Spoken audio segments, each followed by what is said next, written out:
Okay, my brother, could you please tell us who you are? I'm Zakariyya. I'm Zakariyya from a little town near Zwolle in the Netherlands.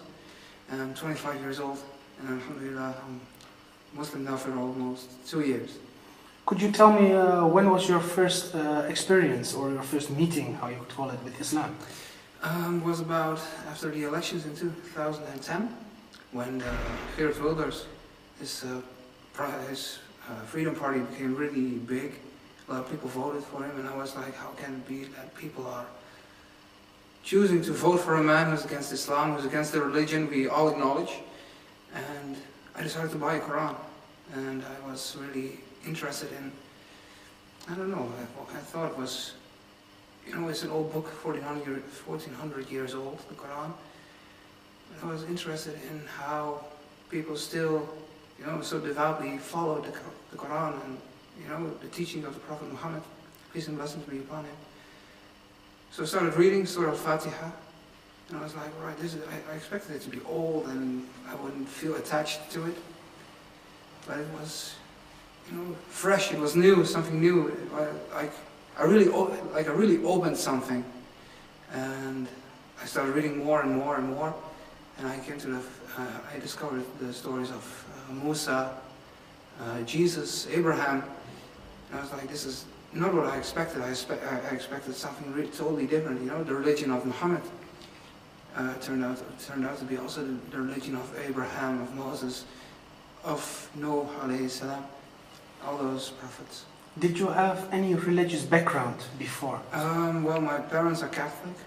I've had the 3 sacraments, but we didn't go to church, only with Christmas or Easter, and when, you know, a funeral or a wedding. That's the only thing we ever really did about religion, about being a Christian. Was there a specific point which you could point out with your finger, where you would say, this is what brought me to the definite decision of becoming a Muslim? The pleasure of Iman, something I've never... Iman is not just believe in the heart, it's, you know, the whole body is like some superhuman thing. I don't know, the Quran weakens the heart, it strengthens the heart, but it makes it soft. It just, I don't know, I just felt really attracted to... And you experienced this through reading the Quran for the first time? Reading the Quran, reading or hearing Quran recitation, especially Surah Yasin. That was the first time I really, out of pure love, I really cried. For the first time in my life, you know, I've experienced, you know, deaths of young children, but it didn't move me at all. But that verse, Ayah 6, still remember it?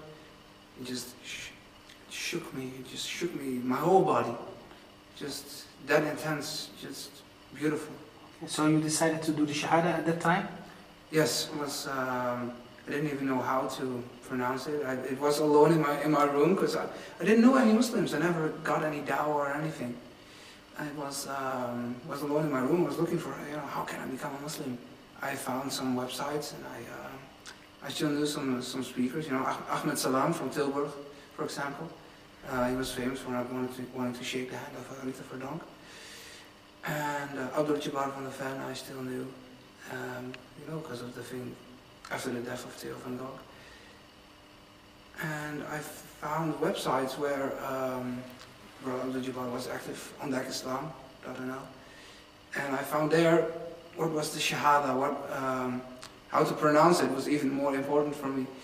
And alhamdulillah, I decided to take the Shahada, and it was the best thing I ever did. Alhamdulillah. How did your family react to that? Did you tell them, or how did that happen? Yes, I told them, but only after I joined the Jama'ah, and I went to the Masjid in Zwolle, As-Sunnah, and then at that moment I felt strong enough to tell them, because my town is, not only the town, the whole area around there is very few Muslims, even few were practicing Muslims. So I decided to first be in a Jama'ah, and, you know, to have some, you know, when things get bad, but they thought it would be really lonely in an area filled with non-Muslims, and they were scared, of course, not of course, but scared of radicalization. And they heard the stories about Osama, and the only thing they have to verify it is the news coming from from the Dutch television, and they just think it's an old book. Why does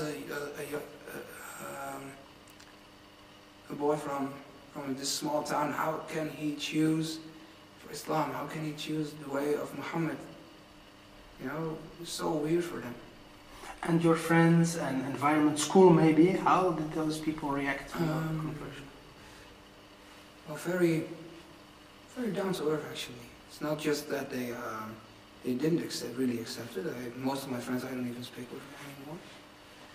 But they never had any harsh feelings or anything against it. They were really, how do I say this? They didn't talk bad about Islam or anything. They respected it. They didn't make them curious or anything, but they did. Could have been worse, I guess. When I hear stories about, people telling, I don't want to see you ever again, or anything, being exiled from the family even. Alhamdulillah, it didn't happen to me. Since you took your Shahada and become Muslim until now, how would you describe your life now? Better, way better. Alhamdulillah, it's a blessing. It's, Imam Ibn al-Qayyim rahimahullah, he said, Islam is not a religion of being, but it's a religion of becoming. I agree totally. It's just because you're never finished, and that's something you always have something to strive for, and that's so beautiful about Islam. You're always in a religious sense, but also in a worldly sense. You can always be better to your neighbor. You can always be, you can always add something. You can always learn an extra ayah or an extra surah. You can always learn something more about the Quran. You can always practice something more that's never done. It's never, and that's something, because you have a goal. That's Jannah, inshallah. And that's a goal you do not want to let go. For in practical way, of course, the end goal is Jannah, and we hope to see you there, inshallah. Inshallah. But for the coming years, what are your dreams, your goals, your path you want to? I think to be more open, to be what I see is that Muslims are hiding inside their houses or in their masajid, and they always think that people are it's so easy for non-Muslims to take the first step into the masjid. It's not for them. They think it's, they see it like it's a big wall in front of them. It's only a door to open. To be more open towards non-Muslims, invite them to Islam, be, friendly and in a good manner. Because when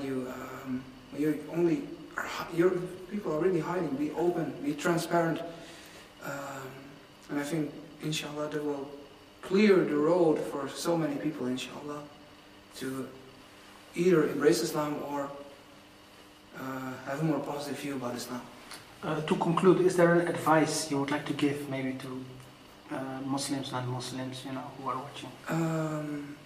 Well, non-Muslims, I would always say, just do not believe what the non-Muslims are telling about the Muslims.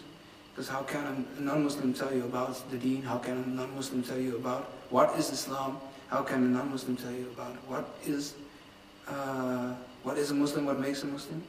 And Muslims, be more transparent. Be, they complain a lot about, it's so hard in the West. But when everyone grows a beard, it's not weird that you grow a beard. When everyone prays at work, it's not weird that you pray at work. When every sister wears her hijab or a khimar, it's not weird that a woman wears khimar. So when we all do that, and we can support each other in that, be supportive of each other. And so inshallah we'll make something better. Okay, I want to thank you very much, and hope to see you in the future, inshallah. And assalamu alaikum wa rahmatullahi wa barakatuh. Wa alaikum salam wa rahmatullahi wa barakatuh.